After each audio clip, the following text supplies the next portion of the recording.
Most entrepreneurs don't set out to build unicorns. They're just solving a problem they understand until a solution turns into a business, then a company, and eventually a set of decisions they never expected to face. Growth, capital, pressure, and exit. Welcome, or hopefully welcome back to the Reluctant Entrepreneur Podcast. I'm Mike Conrad. Today's episode is about what really happens after the dreams collide with reality.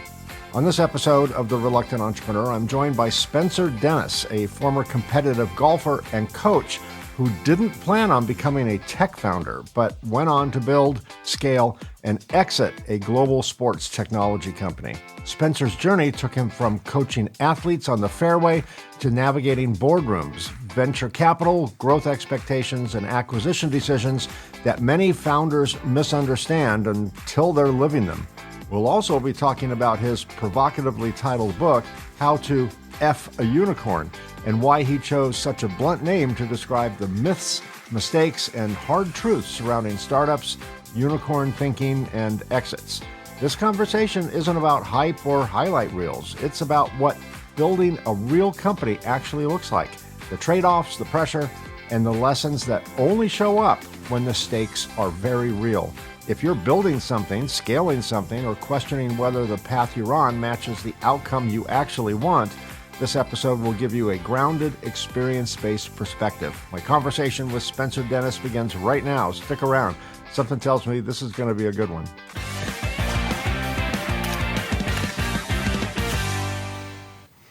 Spencer Dennis, welcome. Thanks, Mike. That was really cool. That was a hell of an intro. Yeah, thanks, man. Oh, well, you have a hell of a story. So, and I'm anxious to dig into it. We've talked before when we did a pre-interview, but I didn't get too deep into your story because I kind of like to be surprised, like my audience. Yeah. So, I'm eager to find out more. But let's kind of start going the Wayback Machine and our time machine, and go back to a time in the past. You started out as a competitive golfer and coach, not a tech founder, right? So certainly not. What problem, if any, were you trying to solve that eventually turned into a business? Yeah, so I think it's easiest to kind of start at that competitive golfer lens, and then you'll kind of see exactly how we ended up where we ended up. But prior to even playing golf, I was a competitive soccer player, and I ended up having spine surgery when I was a young kid that took me out of playing soccer. But oddly enough, was able to play golf. It was just kind of strange that I was able to do that. It was a poor choice in most people's eyes, but it worked out. Well, your surgeon was probably a golfer, so he spared you. He fused a couple of things in the right places.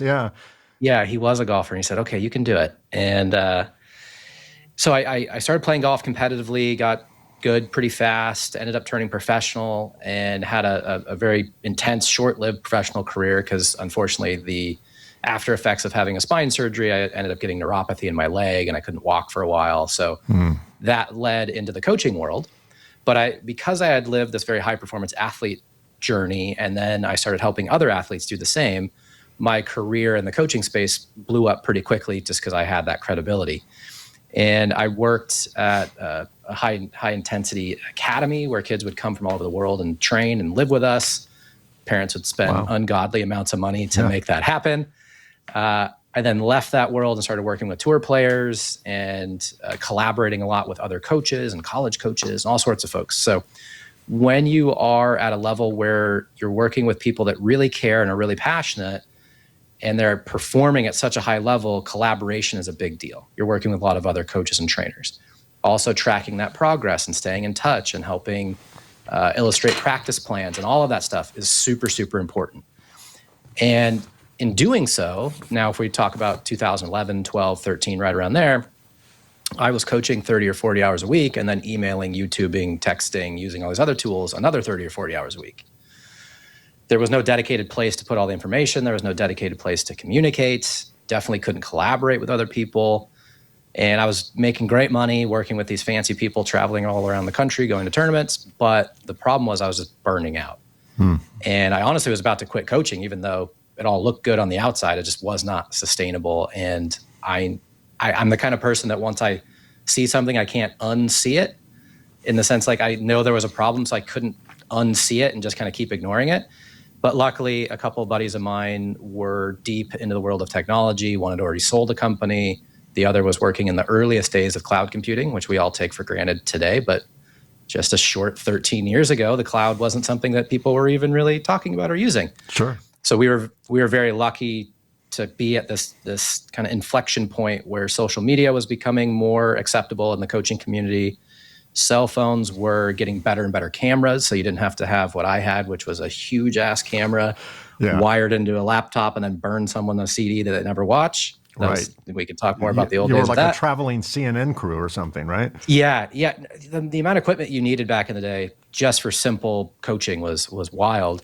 And then the cloud made it to where we didn't need to raise tens of millions of dollars to have our own server farm. We could actually just get started.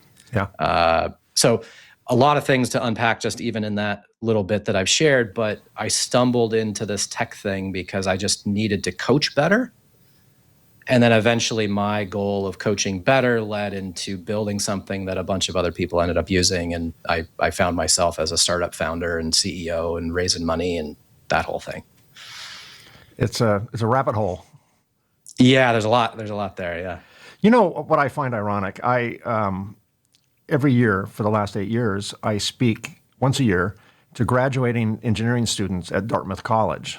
I'm invited to speak on the subject of entrepreneurship. Turns out a lot of engineers have ideas to take their product to market and all that. And part of that gig that I do every year is they do kind of an amateur Shark Tank thing, where I'm one of the judges, and there's a panel of judges that are all entrepreneurs, and they give us a pitch. It's like we are mock investors, right? And some of the, I'll say kids, because I'm 65, I can say kids.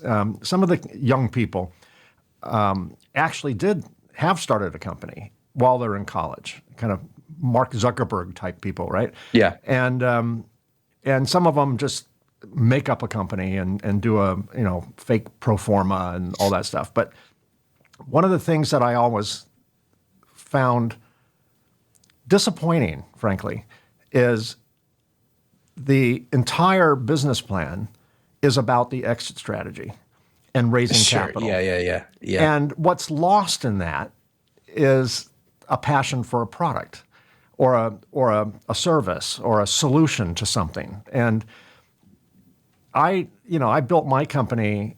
I started my company 33 years ago because I had this passion for a product. I designed this product for the electronics manufacturing space that solved a very specific problem. And I just couldn't get, I went to bed, I went to sleep thinking about that product, and I woke up thinking about that product. And I just had this obsession that, the world, in my mind at the time, the world needs this product.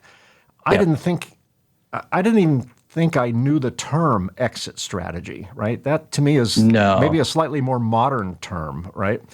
And I'm glad, because in my experience, and probably yours, it was so difficult to build that business. I faced so many obstacles. I was almost out of business multiple times. If I was just in it for the exit strategy, I probably would have cut bait and run and started something else. 1,000,000%. Right. So I think that exits come, obviously, sometimes whether we want them or not. Opportunity just kind of jumps in front of us. Someone says, "Hey, you're doing good. I want that." But I'm glad I didn't think about that in the early days. And I'm a little disappointed with people today who go in and have this expectation. We'll do seed rounds, we'll do A rounds, B rounds, C rounds, then we'll do the IPO, and then I'll cash all of my stock in and buy a jet, buy a G6 and travel around the world for a living. I think, that is a noble goal, but I think if that's the primary, you could be setting yourself up for failure. So it sounds like you agree with that. Absolutely. Yeah. I'll say it in a little bit of a different way, but I think it's an interesting point, is that when we came to market in the earliest days, and like I said, I was a golf professional, so I knew a lot of other golf pros, and I networked into the kind of higher echelon of tour coaches and stuff. So these are people that are making great money, but they also were facing the same problems I was, which is why the product ended up being successful. But more often than not, these folks said, man, I had that kind of same idea, but I didn't do anything about it, right? Right. Most of the time, you're not going to do anything about it because you're a little too comfortable financially. Sure. You're not ready to take the risk. Maybe you don't have the confidence. But I think in the end, I was just the most pissed off. I was just the most angry about why is coaching so broken? Why? Because again, why I told my story in the way I did is that I played at such a high level. So I had coaches too. Yeah. I don't have one video, one note, anything. And I spent hundreds of thousands of dollars on performance coaching, and it's all lost somewhere random. And that was the value proposition of building what was then known as Edufy, which became Coach Now later, was if you're going to invest all this money and time, let's make sure everything and everyone is in the right spot. Yeah, and I just was more pissed, I think, than anybody else. So I did it. Kind of makes all that training a little bit more evergreen, right? Because it's people can go back your memory to it. sucks. Yes, exactly. So when you build a company, so anybody listening to this that has an idea, you have to have your foundational tenets, right? It's not enough just to be pissed off. You got to make some decisions and believe in some things. And one of the things I discovered early on was the Ebbinghaus forgetting curve, essentially just saying we forget more than we remember. But the real metrics behind it is essentially when you leave a learning environment, you're going to lose about 90% of what you just learned over a week's period. Yeah. The only way to maintain it is to constantly stay in touch with that content or those people. Yeah. The other foundational element was a book called The Talent Code, which I highly recommend, one of my favorite books by Daniel Coyle. And he talks about ignition, deep practice, and expert coaching. Those are the key elements for getting good at something. And so he traveled around the world and went to all these hotbeds that were famous for creating soccer players and tennis players. And that's what he kind of boiled his book down to, with those three elements. And what I quickly realized is that when I'm in person with someone, I can give them that. I can give them the motivation, right? The ignition. I can obviously give them the expert coaching, and we're going to practice deeply in that moment. But the majority of improvement time is not when you're with a coach. So how are we going to solve that gap? And I realized that without technology, it was impossible.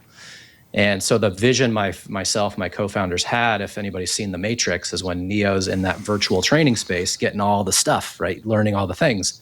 So we're like, man, could we create a virtual training space? None of these things would have happened without my deep, deep industry expertise on what we needed to build. But we also landed on some problems that we were really trying to solve that were more global. Like how do we help you remember more is like the simplest thing ever when someone's paying a lot of money to learn something. Let's make sure that you can remember it. Yeah. Yeah. You don't want to be good for a week. You want to be good for a career. And in the golf business, a lot of the jokes are, we're just always working on Mike's grip because I helped him last week and he didn't remember what we did. So next week it's the same thing. So we just never get anywhere. And as somebody that was being paid to get people somewhere, I wanted to find a way to make it actually happen. I could see how that could be a benefit for some lower ethical coaches, knowing that they're just going to get paid ungodly amounts of money to keep teaching the same thing over and over again. I mean, they don't really have a lot of motivation to create a system where you teach them once, right? Because you're limiting yourself a little bit. I mean, one can hypothesize that, you know, I kind of like the idea that they don't have great retention because that's job security. Yeah. So there's two ways to look at it, and you're exactly right. And we're allowed to curse on this, Mike? Of course. Hey, you know what? If one of the things that my book title's coming back. So. Yeah. One of the things that I tell all my guests is when they ask that question is, if you're going to start a company and you don't curse, hire a cursing coach because you're going to learn words you never heard of before in contexts that you've never used them before. So yeah, absolutely. So I think to your point, because I was most of our early customers were these people that were really busy and successful. They needed a way to manage that success, right? So think we predated Slack, we predated Teams, all these things, but essentially it's that for sports is what we built, right? And so you're meeting people, and when they look at the platform, they go, this creates accountability like never before between both the athlete and the coach. This is not for the shithead coaches out there that are basically the ones you're describing. Yes. That are just quick fix kind of people across all different sports, hoping that nobody gets better so they can collect a check. On the flip side, I've never seen a coach get fired for helping people get too good too fast. Right.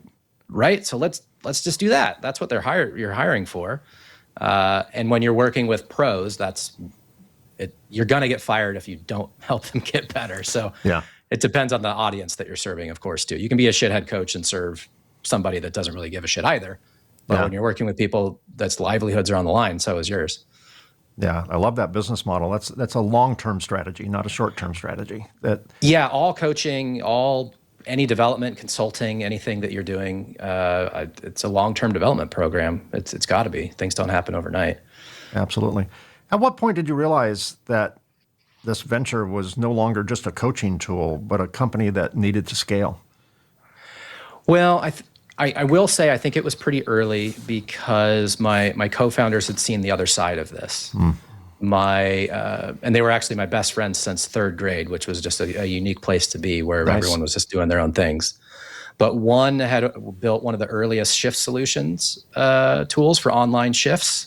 So you work at Pizza Hut and you want to trade a shift with somebody. He built that tool and he actually sold it to the folks that kind of run all the back ends for Pizza Hut and a bunch of other companies. And then my other friend was working in cloud computing. And so he was making buco dollars selling these infrastructure layers to people like EA Sports, where they launched the latest Sims game and they need to scale up to 1 million users overnight, which they couldn't have done without the cloud previously. So, and my parents, which I don't know if I've said already, but they were restaurateurs. So I'd been in an entrepreneurial environment my whole life. I grew up in the back of a pizza restaurant slanging pizzas at the age of 6. So I know what it's like to grind. I know what it's like to have a big vision and build, a number of restaurants and be successful in that way.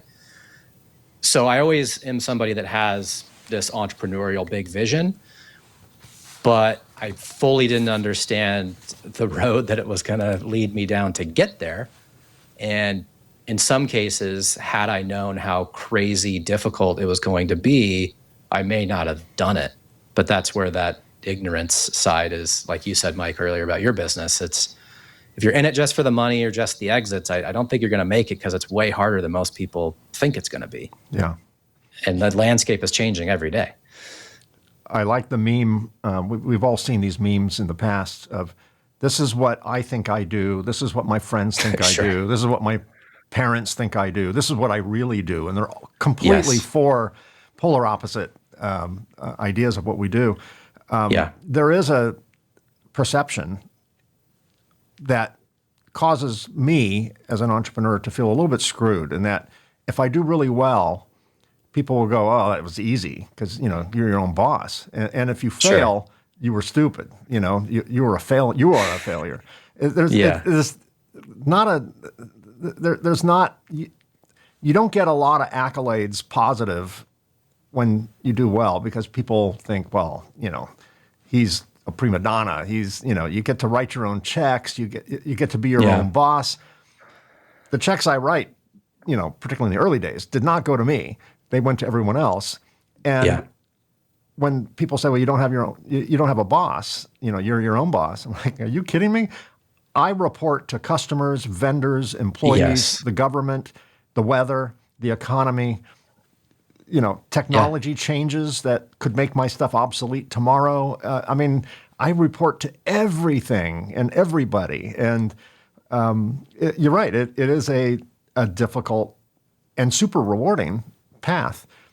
What surprised you? When you start raising capital, outside capital, then you have those bosses too, right? Oh, not to mention VCs and investors and all that stuff. Yep. What surprised you most about the transition from coaching individuals? I would imagine there's a challenge. I often joke, I would have the perfect business if it wasn't for customers, vendors, and employees, right? So it's the human side that makes it challenging. But what surprised you most about the transition from coaching individuals to leading and growing an organization? Well, I think to kind of piggyback off what you said a little bit, my parents running restaurants, they would say the same thing. Boy, this would be a lot of fun if I didn't have customer service and the employees that are always messing up, right? Yeah. So the nice thing about software versus the business I grew up in, which is the service industry with the restaurant, the great thing about software is that it takes often a lot of money to start it, but once you do, you can scale it. And unlike a restaurant or unlike a hardware business, you can only sell so many pizzas at a given time. We could sell infinite subscriptions at one time once we got it all figured out.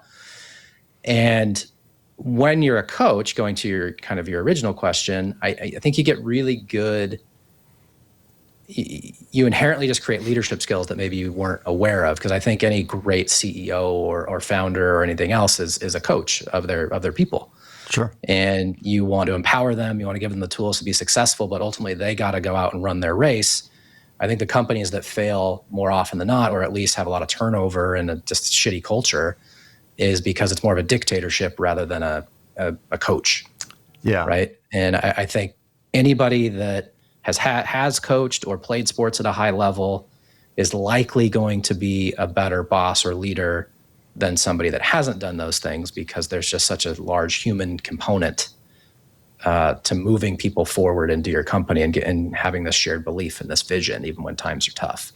And sports are a good way to bridge that gap a bit. Yeah, actually, I hadn't thought about that. That does provide a huge advantage, because entrepreneurs in general make terrible bosses. I am the most frustrating person to work with and for, because I'm super creative.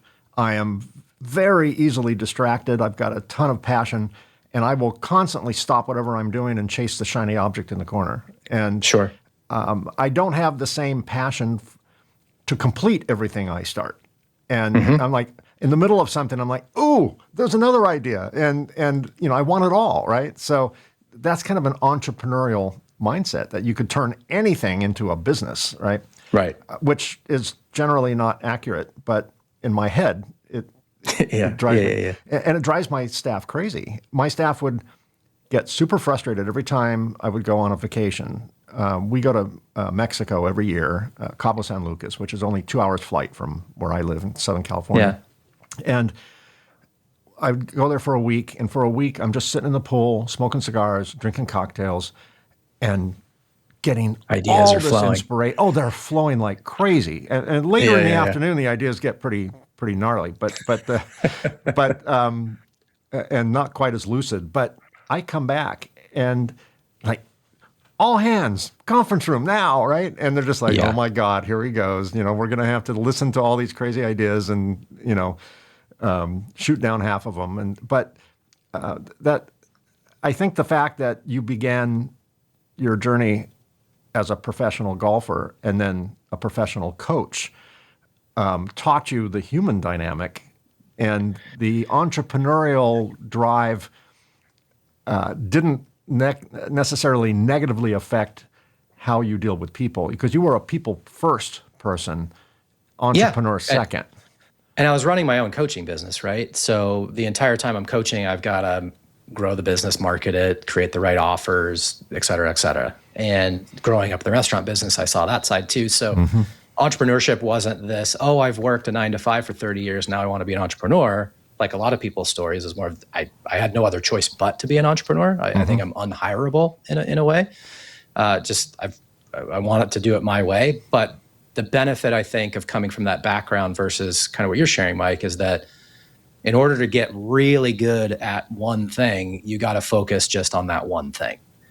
And I think as a leader and as a founder, I'm good at putting people in the right place, building a team, because that's what I did for so long, hiring these experts to collaborate with, to work with these different tour players that I was spending time with. And it's just my nature to where I'm just laser focused, for better or worse. So I think it can go either way in an entrepreneurial journey, but laser focused on one path. Like, this is where we're headed. I'm okay taking other ideas in, but I didn't find myself as I have inspiration, but I wasn't getting distracted, I guess, by that. Yeah. I learned that kind of the hard way. I wanted to be everything to everybody. And, we did one thing really, really well. We created this technology that, today it's still rock and rolling. But at one point, I would be happy to also be an also-ran. If our competitor offered something similar to what we did and 8 other things, I would want to do the 8 other things as well. And we were spread thin, and our impact in our industry got diluted. And I read a book by Jim Collins called Good to Great, where he studied pairs of publicly traded companies. He chose publicly traded companies because you can access their financials. And one of them was Schick, and the other was Gillette. And I forget which one did better than the other. But, personal products, grooming products for men and women. And one of those companies did remarkably well in their space, and the other, with very similar, if not identical products, did rather poorly compared to the leader. And he tried to study, and then he looked at other pairs of companies in different industries, and he came up with common denominator traits on the ones that do well and the ones that don't do well. And one of the traits I remember was, because I had 90%, I forgot 90% of it to your earlier point. Yeah, exactly. The 10% right. I remember was do only what you legitimately believe you can be the best in the world at, best in class. Don't do also-rans. There's no differentiation. You live in a world of non-spectacularity. If you can buy it from 10 other people, then it just becomes a price war, a race to the bottom. And I went through and terminated many of our products, probably 60% of our products. I just one day just said, okay, that's it, no more. We're done with this. Yeah, but we're making some money on it. Yeah, but it's also a huge distraction from what we do really, really well. And I learned kind of the whole philosophy of less is more. And it simplified, we're a factory, so it simplified production, it simplified well, in your world, supply it's super chain. important. Yeah, there's hard goods associated Hard with it. goods and money and inventory, and then supporting all these old legacy products that we don't even sell anymore. We paid that price for a long time after we discontinued the product. But there is something to be said about being really great at something. And if you're really great at three things, do three things, but stand out in your field. And I've learned also, and see if you agree with this, Spencer, there's three levels of companies. There are super high level companies, the most expensive in their class, the best in their class. Then there's the very low margin companies. I'll say Amazon, Walmart, Costco. They're making billions of dollars off 3 to 5% margins. So there's that market. And then there's everyone else in the middle, probably 80% in the middle. They're all kind of the same. So if we look at department stores, clothing stores, for example, Saks Fifth Avenue, Bloomingdale's, Nordstrom, they're the high end. Kohl's, JCPenney, stores like that, the middle. And then not so much in the clothing area, but stores like Costco and Walmart and all that are in the low end. I could start the low end. If I'm going to start a company, I could be in the super cheap end. But Amazon and Walmart put billions of dollars into infrastructure and automation and optimization tools, billions of dollars, in order to be able to run on a 3 to 5% margin, right? That's exactly right. Yeah. To run on that slim of margins, you have to have the systems and sadly you spend a bunch of money to do it. Absolutely. And, Amazon didn't make money for 10 or 15 years, after they started. To be in the middle is, you don't stand out. You're just competing with everyone else. You're on the edge of bankruptcy all the time anyway. All the time. So when I started my company, I'm like, okay, I can't afford to be at the bottom. I don't want to be in the middle. Let's just go for the top. So I did a whole survey of the competitive landscape, and I figured out how much all our competitors would be charging for similar types of products. And I said, okay, we're just going to be 15, 20% more than that, because no one's going to race you to the top. No, there's always a race to the bottom. There's always a race to the bottom, to the point where your ego can get in the way, and you just want to get that order away from your competitor. And you've really done your competitor a favor, because now they don't have to lose money on the deal. We did. Right. So that took a little bit of time to figure out. One thing I did not have to do was raise outside capital. I shoestringed, my company. I borrowed a little bit of money from my father, paid him back with interest, and it was really tough because we were so undercapitalized. But how did raising outside capital change the way you thought about decision making and growth? How much were you bowing to the gods? Yeah, that's a real sensitive one. I'm going to answer that, but I want to chase a little bit of what you said a moment ago too, because a couple things came up where when you're trying to build so many products within one ecosystem, to your point, you have all this inventory and storage when it's hard goods like that. I like to always say, hit the shots you know you can hit, not the shots you think you can hit. Yeah. And that's a phrase I came up with when I was coaching, because when somebody's behind a tree in the world of golf, it's, well, am I going to punch out? Am I going to try to hit a big curve ball around the tree, up and around? Yeah. Hit the shot you can hit. Yeah. It's going to be better for you in the end. And the other is when we got acquired, which will be a part of this conversation maybe in a moment.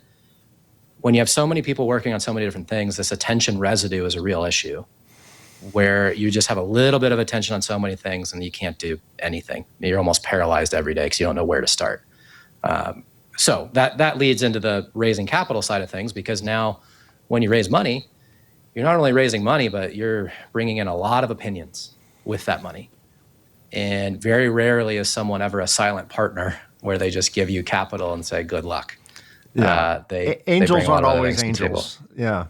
No. We raised angel money, we raised friends and family money, and then we raised the venture capital money. And it's exciting, or at least it was back then, to raise that money, because that's what you're told you're supposed to do in startup world. You're supposed to raise money from a venture capitalist, and that's the goal. And sadly, I think today people are still celebrating it as the point of building a business is to raise money for said business. Yes. Which is not the point of a business. The business is to solve a problem and make money. The business is raising money for the business. That's the core drive, is raising money, not selling a product, selling a service, solving a problem. It's getting more and more and more money. Yes. So these kids at Dartmouth that you're speaking about, and I can call them kids too, because I'm in my 40s. So I've got gray hair. You got a license. You got a license. Yes. I earned it. If you hang out on X these days, really or even LinkedIn, all you're really seeing is people celebrating these gigantic rounds of capital. Yes. And especially with all the AI booms and the bubble that will burst in the next 12 months, because all the consolidation and companies just collapsing because they don't actually have a business model. Yes. It's all going to contract. And these poor founders, unfortunately, have raised ungodly amounts of money that they have to now justify. But in most cases, they're actually going to go out of business. So we raised a moderate amount of money, a few $1,000,000. It took us a while to get that round closed. We brought in a number of people. The deal became more and more complicated as we did it.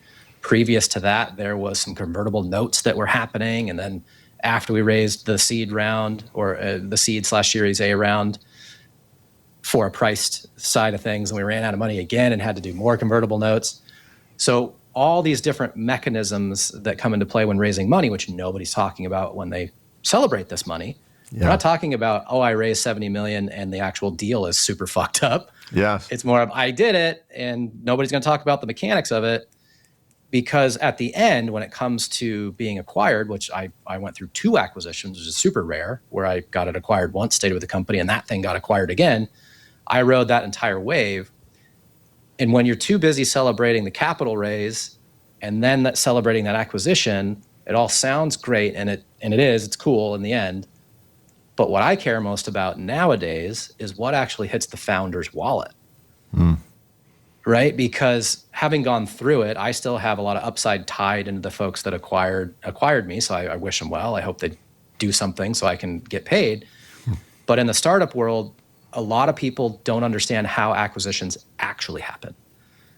The majority of them are just a little bit of cash and more stock in the new thing. Right? Yeah. So you don't keeps you vested, keeps you hooked to the company. You're on an endless treadmill of, I hope I exit someday. Yeah. Because most of the time, the founder and this great team can't walk away, because what does the acquirer want? They want the team. Yes.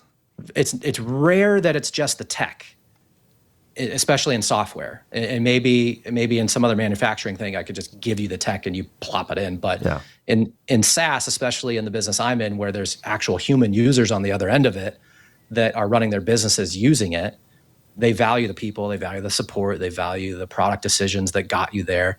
So it's not in the acquirer's best interest to cut you a fat check, because then you're going to leave. Yeah, so what do they do? They give you a signing bonus and they let you have more stock in the new thing. And I went through that twice, and I still have teammates that are on that treadmill. And I think that's the story that's not being told to these young kids at Dartmouth. They don't understand that the money they raise, if they raise it now, is going to be the first domino of many that sets them up either for a life-changing event down the road, a great business that they can run without any overseers, or just a life of pain watching their unicorn or their product baby get screwed with over and over and over again. Yeah, that makes sense.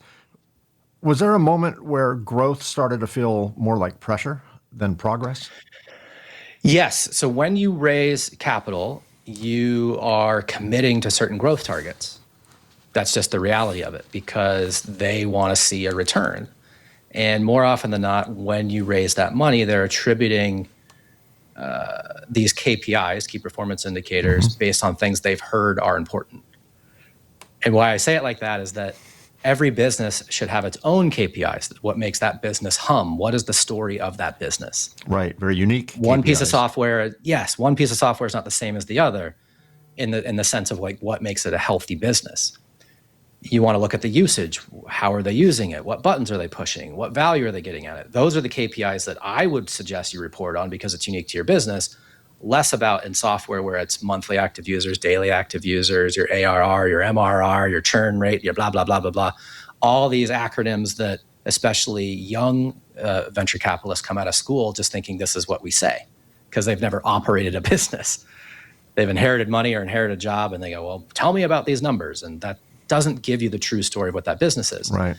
So our company was a coaching company, measuring everything on daily active users so that it looks like Instagram is completely false. But the problem was we raised capital and those were the things we had to report on. So we're stressing out reporting on numbers that don't even matter, but I've got to present them in the pitch deck at the next board meeting. And when I raised money, I didn't even know what a board meeting was. And then I was told, see you at the board meeting, build a deck. I didn't even know what a deck was. Wow. So I'm super green. I don't know shit, but I know my business and I know my product and I know the customers are liking it and paying for it. But this was the 2014, 15, 16 era where it was grow fast, figure out how to monetize it later. So everything was about growth metrics user-wise rather than actual business metrics. Yeah. I think... I learned, I referenced this a little bit earlier, I learned quite a long time ago that rapid growth is a luxury most small businesses can't afford unless you have an endless supply of investor money that are just hooked, addicted to growth, right? And I think I used to belong to, over time, a couple of CEO peer groups, and I described those groups. They were, I don't want to trash them because I got a lot of value out of them, but if I were to be a little bit snarky, I would say it's a bunch of business owners that get together once a month and lie to each other about how well they're doing, And, Sure. But once a year, you have to,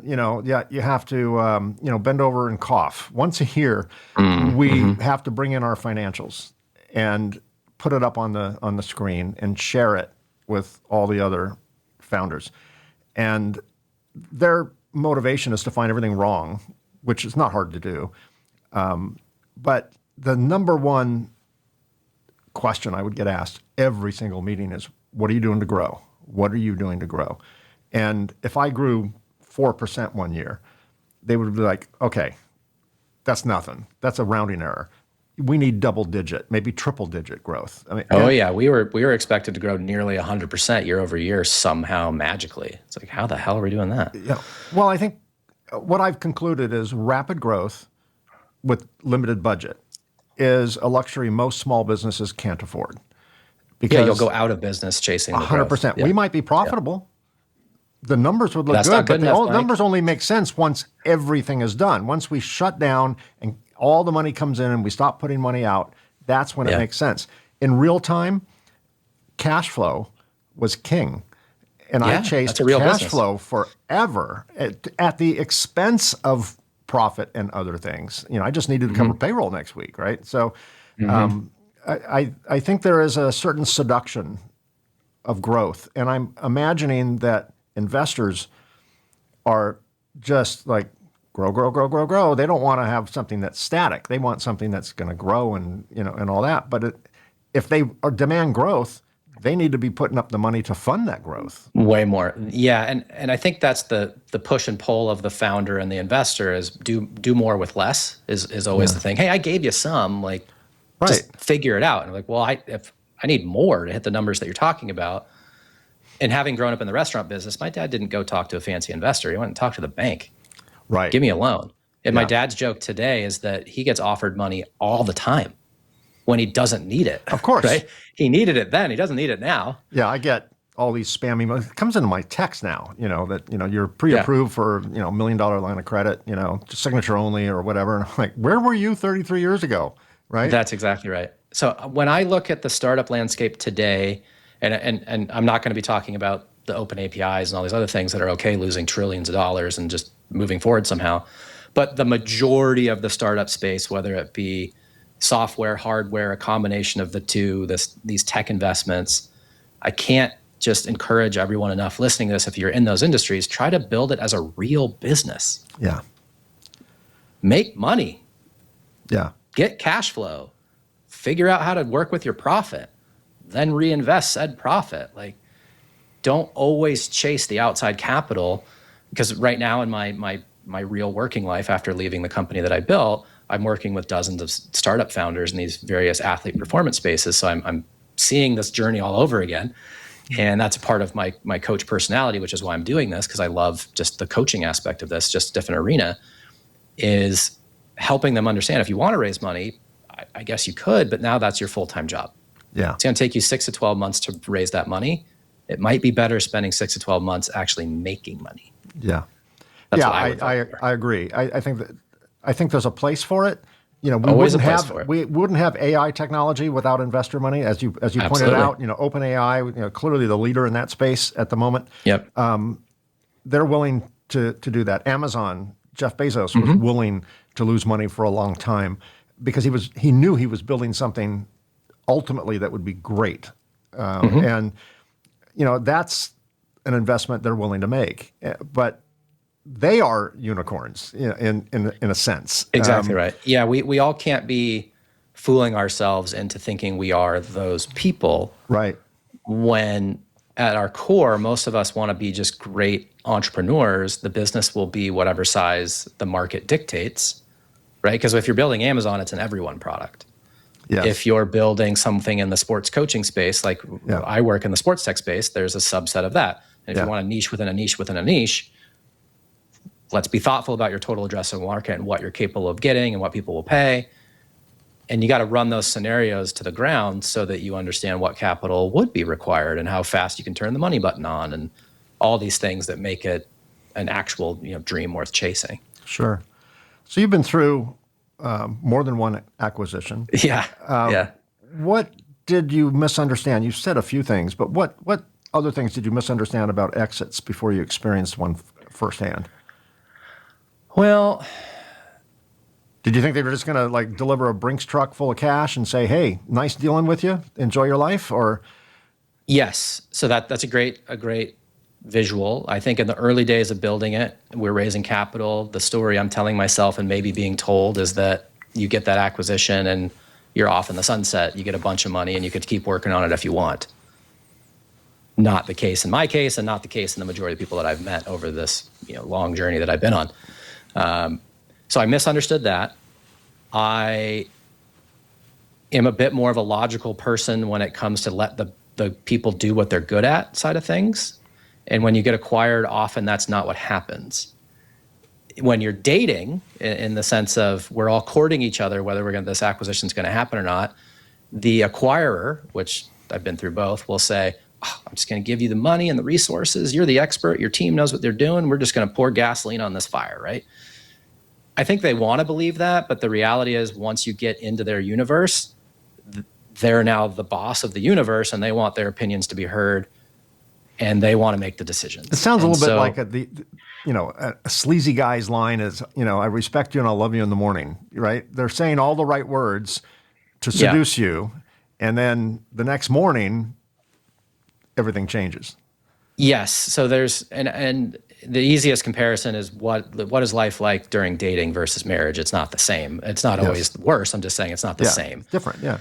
Yeah. And in this case, what ends up happening is, and because I come from the sports background, you're not going to have the owner of the team down on the field telling Drew Brees or Peyton Manning how to throw the ball. But in the startup world, when you get acquired, you have the equivalent of that, where the owner of the team is now coming down telling me how to basically tie my shoes. Yeah.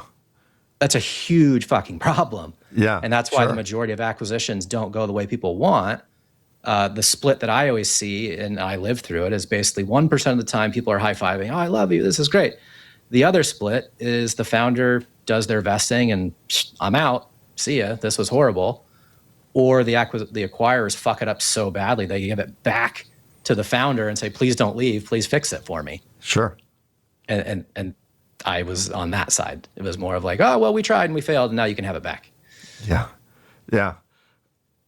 Your book has a deliberately provocative title, How to Fuck a Unicorn. Yeah. What were you reacting to when you decided to write that book? Yeah, so I had just left this 13-year journey of having really no business building a startup, right? I'm just a golf pro, and then all of a sudden I'm building a startup. And I raised the money, I got acquired.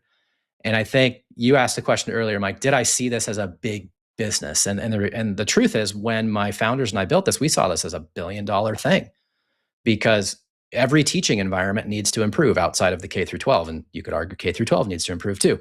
But everybody that's investing in piano lessons and soccer and tennis and karate, whatever it might be, there's a lot of money being spent to get better at stuff. And I don't think that ROI was there for most people. And the people delivering those coaching lessons were struggling to make a business. So we felt this was a world-changing $1 billion unicorn thing. And the unicorn phrase wasn't really even a phrase back then, but it was like, this is a $1 billion idea, no doubt. But what I learned over time is that the more money we raised and the more opinions we brought in and the more times we got acquired, the opportunity actually got smaller. It didn't get bigger.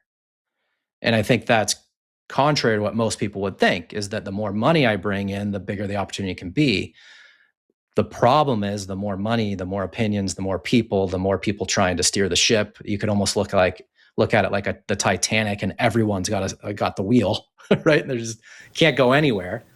And I think if the founder loses that vision and that ability to control that vision, then the unicorn is fucked. And I think you could see it perfectly with Steve Jobs, is that he had the vision, he got fired, and the company didn't go anywhere. He came back and he held that vision tightly and said, fuck you to everybody else. And he built it into the mega corp that it is, right? Yeah. Elon holds his vision. Zuckerberg holds his vision. They did a great job and a much better job than me of when they brought the money in, they still were able to hold onto that vision. And I think I just lacked confidence or experience, or certain decisions were made along the way where I trusted people maybe where I shouldn't have.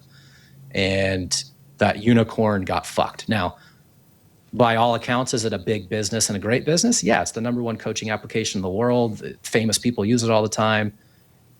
I mean, it's a massive success from just a dude coming up with an idea and building something. But did it reach unicorn potential? No. And the book kind of just details all the decisions that mostly I made as the green founder that led it down that path. Not throwing anybody under the bus or anything, but just kind of trying to share stories about how you build a company, what lessons I learned. And each chapter essentially just says, well, these are things that I think you should do, and this is how you can fuck it up also, which is mostly what I did. You mentioned Zuckerberg and Jobs and how they stuck with their vision, and Musk, for that matter, how he sticks with his vision. That's a great example, because they, on their own, are unicorns. You and exactly I right. We probably wouldn't have been able to withstand the pressure. And the pressure is intense, right? And I think Elon going through the PayPal days probably taught him a lot. He had a little more confidence. Yep. Most of these folks outside of maybe Zuckerberg had gone through other startup stuff. I had never built a business like this. It was the first one, and somehow I got it off the ground, raised money, and got it acquired twice. Most people will tell that story after 6 or 7 failures. I somehow didn't fail in the purest sense. I got it across the line and did this thing, but I didn't have a bunch of failures and a bunch of experience behind me to maybe give me the confidence to do it a different way. So just so I'm clear, the business you sold, got it back, and sold it again. Is that right? No, so the way No. it worked, more of a controlling issue, not an Okay. ownership issue. Got it. So when we got acquired the first time in 2017, the acquiring company was trying a whole bunch of different tactics and strategies. They weren't working out. I was sitting there saying, please don't do this. They did it. And then around COVID time, luckily for us, there was a kind of a transfer of power. We grew tremendously during COVID because of the nature of what we built. And then we got acquired again. So I think the example I'm giving is more of a control thing, not an ownership thing. Well, almost like a Jobs thing, Steve Jobs thing. I mean, he was a founder of the company, co-founder technically of the company, was CEO of the company. Board of directors fired him. He's out in the desert for his 40 years in the desert with Next. Comes back, he still owned a substantial percentage of the company, obviously, but came back and took control over again. And The control is the most important part in this story. yeah, absolutely. Because you can have ownership with no control, and well, what's the difference, Sure. In your experience, where does venture capital help founders, and where does it quietly or loudly create problems? Yeah, and I want to. Hopefully, anybody listening to this has made it this far. I don't want to shit on investment or venture capital. Like you said before, Mike, there's a time and a place for everything. Yeah. What I am shitting on is the myth that you need it to build a business. Right. It shouldn't be permission. It should be accelerant to anything you're doing. It should be strategic. It should be with the right people that see the vision like you do as the founder. It should be supportive. It shouldn't be, well, now I've invested and now I'm your boss kind of thing. Like, there's bad actors everywhere in every industry across the world. Like, so it has nothing to do with the vehicle itself. It's more of, as a founder, I would just encourage all of you to figure out how to turn on your money button as soon as possible. Get yourself to a point where you can cover your own burn as soon as possible. Hopefully be profitable within that window so that when you raise money, you're more on even footing with that investor. The investor has no job unless they invest. Right? It should be more of a balanced relationship, but more often than not, founders are always on the back foot saying, please, please, please, please, please give me money. And that's how you get predatory terms and all these other things that just happen. Not because everyone's a bad actor, but sometimes that's just how it goes because your company can't support it. So you end up selling too much, blah, blah, blah.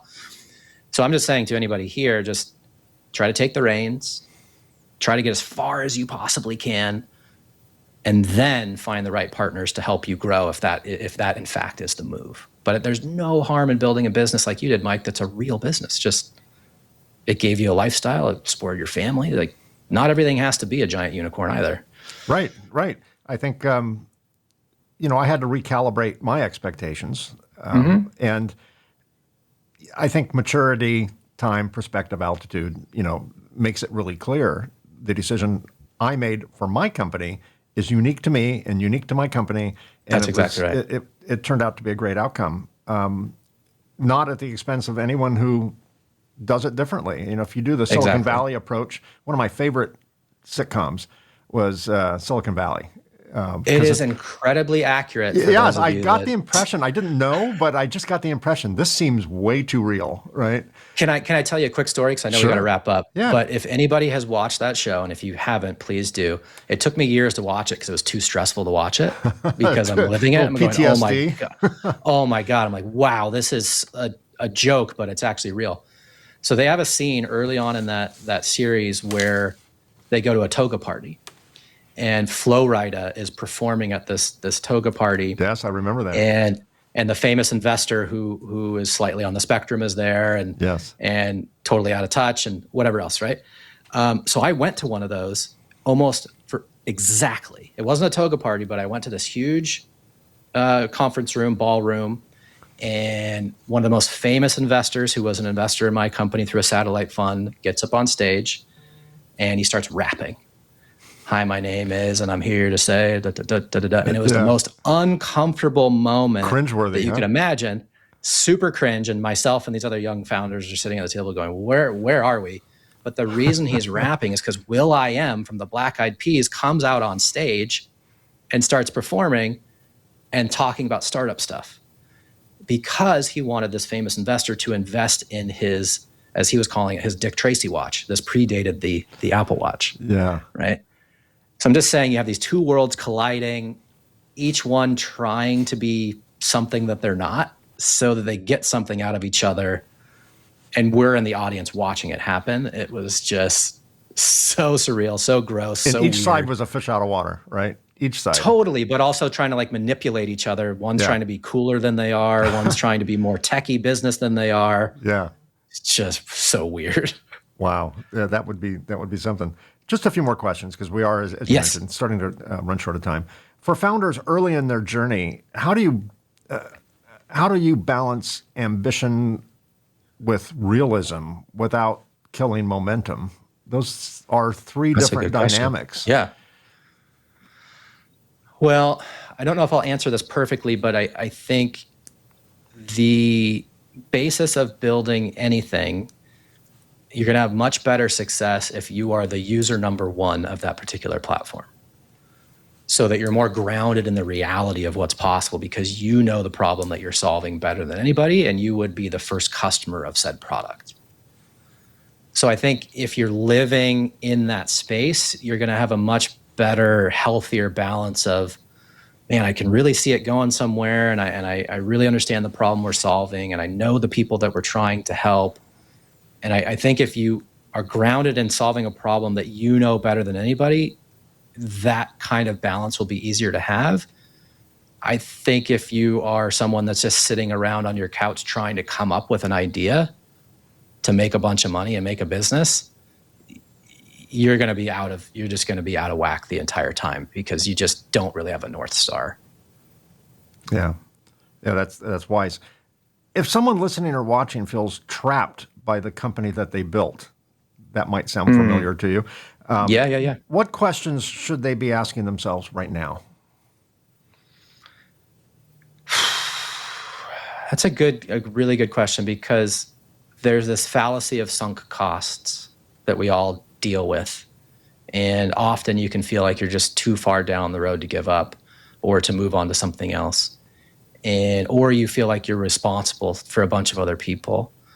I felt very stuck for a lot of reasons. One, I actually loved what I was doing. I didn't necessarily love what was happening from a business perspective all the time, or the lack of control or vision or whatnot, but I loved the audience we were serving, and I didn't want to stop doing that. I also had a lot of friends and family that gave me money in the early days, and I felt very responsible to get them a return. Yeah, there's some pressure. And that's hard. So when I caution people raising money, I caution you for a lot of reasons. It might actually be from family and friends, and then you're stuck because you feel like you can't do anything but get them a return, and it ruins relationships, et cetera, right? Of course. So I hung on for a lot longer, probably for that last reason, is that I wanted my parents and friends and family to get a return. And so you might be feeling stuck because you're feeling indebted. Having conversations with those folks now, none of them cared. In the end, I mean, they would love a return, but it was a gamble. It was a bet. Yeah. The last thing they wanted from me was to be miserable or feeling extra stress on top of the stress. Yeah. So I guess if you're looking at these things and you're feeling stuck, maybe really analyze why you're feeling that way and try to have conversations with as many people as you can that are maybe a part of that trapped thinking. That's good advice. And finally, Spencer, how did you define success when you first started your company, and how do you define it today? Yeah, good question. Because I wasn't in it for the money, the success in the early days was, man, can we get our customers were coaches. And so could we help a coach stop sending emails and text messages and use our platform for their communication? That was our success metric in the early day, just usage. Could we get these people and help them out? And would they have a positive thing to say about it and share it with other people? So really it was delivering great service in the end. And I think that would always hold true forever in anything that I'm building are the customers thrilled by it? And then in the other side of it, if I'm looking at it as a person now that has 3 children, a wife, I've got a lot of other responsibilities, is it something that is providing not only value for them, but a lifestyle for me that allows me to be the total person that I want to be, in addition to anybody that I work with or that works for me? I like to work with people more than the other way around. Is it providing them the right culture, the right compensation, the right energy in their own life as well. So I think it's more about going back to the roots of an athletic team in a way of, can we create the best team? Because maybe the last thing I would say, Mike, on that question and in totality, what I've learned is that, yes, I love doing certain things, but it's more about who I'm doing it with versus what I'm actually doing. Yeah. And I think if you are lucky enough in life to work with people that you love to work with, and you're doing something cool and you happen to make a good amount of money doing it to pay your bills and have a nice lifestyle, you've really won. Because you could love your job, but if you don't like the people there, it ruins the thing that you love. Yeah. Very good. And one real quick side question here. Sure. On the title of the book, you substituted the "you" for it with an asterisk. Was that with the publisher or Amazon? Was that their request, or was that or is that because Barnes and Noble won't display it if the full word is there? Yeah, I think I just borrowed what others had done that threw the F word into it. Yeah. It wasn't like I did a great amount of research. It was more of, all these other books that have fuck in the title don't actually spell it out. So I probably shouldn't either. But I do think you are right. In the end, obviously those authors chose it for a reason. After doing more research, I realized, Well, I'm pretty sure Barnes and Noble stores, they won't even pick it up. Yeah, I remember back when I was a teenager, they used to sell Playboys at 7-Eleven and stuff, right. All that. And that's not the case anymore. And not the case anymore, but I remember just before they took all those out, they were wrapped in brown paper, right? Right, they were. So I have a feeling that from a retail standpoint, even though we all know what it means, it's a weird thing. Isn't that silly? It is. I don't know if it's an American thing or if it's just our culture specifically, but we can say it, but I'll watch a YouTube video that will have captioning that they did. Yeah, and they'll remove it. And they will say the word, but it'll show up on the screen with an asterisk or something, or a hashtag or whatever. Like, you're right. But you're saying it. Come on, get real. It's a word. Right? I know. I would agree with you. It is strange. So I think I was just following what I imagine to be best practices. Yeah. Well, it doesn't because hurt. There's a lot of AI. No, there's a lot of AI underneath and algorithms to the Amazon store. It's less about humans making decisions and more about the algorithm feeding it. Right. Yeah. And that's a whole nother game that I learned over the last 9 months is the whole publishing Amazon game. Right. There's just a lot to learn. Yeah. Yeah, there is. I did the same thing, and there is a lot to learn. All right. Well, Spencer, Dennis, thank you so much for being my guest today. I'm going to order a copy of your book. I should have ordered it and read it before we talked, but all good. But I listened to your Audible intro, and because there's an Audible version, I think there's a paperback. Is there a Kindle version as well? Yeah, all the versions. All the versions are there. They're there. Yeah. So I'm looking forward to getting the rest of it. But thank you for sharing your journey. Thank you for sharing your sound advice. And for my listeners or viewers that would like to get more information on Spencer's company, if you're watching this on YouTube, look down here somewhere, and where it says "See More," and that information will be there, as well as a link to Spencer's book and the book that he recommended, which was Talent Code. I will have Talent Code. Great book. I'll have information on that as well. And if you're listening to this on your favorite podcast app, don't do it while you're driving. When you get to your destination, look at your podcast app, and all that information will be there as well. Spencer Dennis, thank you so much for being my guest. You're welcome, Mike. Thanks, man. Well, that's a wrap. Thanks for joining me on this episode of The Reluctant Entrepreneur. Here are some final thoughts. One of the things I appreciated most about this conversation with Spencer is how clearly it illustrates something I've seen over and over again in real entrepreneurship. Most founders don't wake up one day chasing unicorns or exits. They start by solving a problem that they know deeply. They follow the work, and somewhere along the way, the stakes quietly change. Decisions stop being just about customers and product. They start involving capital, growth expectations, and outcomes that aren't always aligned with the original intent. Spencer's journey from athlete and coach to building, scaling, and eventually exiting a technology company highlights how easily success can become complicated. Growth brings opportunity, but it also introduces pressure. Capital accelerates progress, but it can just as quickly narrow your options. And exits, which are often portrayed as the finish line, come with trade-offs that most founders never fully understand until they're standing in the middle of them. That's why his willingness to speak candidly, both here and on his book, How to F a Unicorn, matters. Not because the title is provocative, but because the message challenges a narrative that dominates entrepreneurship. That bigger is always better, faster is always smarter, and success has a single definition. What this conversation reinforces is that entrepreneurship isn't about chasing someone else's outcome. It's about understanding the consequences of the choices you make along the way, often before you realize how permanent those choices can be. If you're building a business right now or thinking about scaling, fundraising, or eventually exiting, I hope this episode gives you something more valuable than inspiration. I hope it gives you clarity.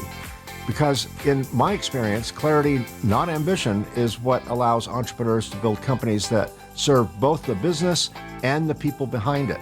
Okay, those were my final thoughts. We've been busy recording future episodes with more fascinating guests, so be sure to subscribe to be notified when new episodes drop. And one personal favor, if you're watching this on YouTube, give us a like and subscribe. Those two simple clicks really help us expand our reach. If you're an entrepreneur or know someone who would make a great guest, I would love to hear from you. Visit reluctantentrepreneur.podcast.com to apply or recommend a guest. You can also reach me directly at mike@reluctantentrepreneur.podcast.com.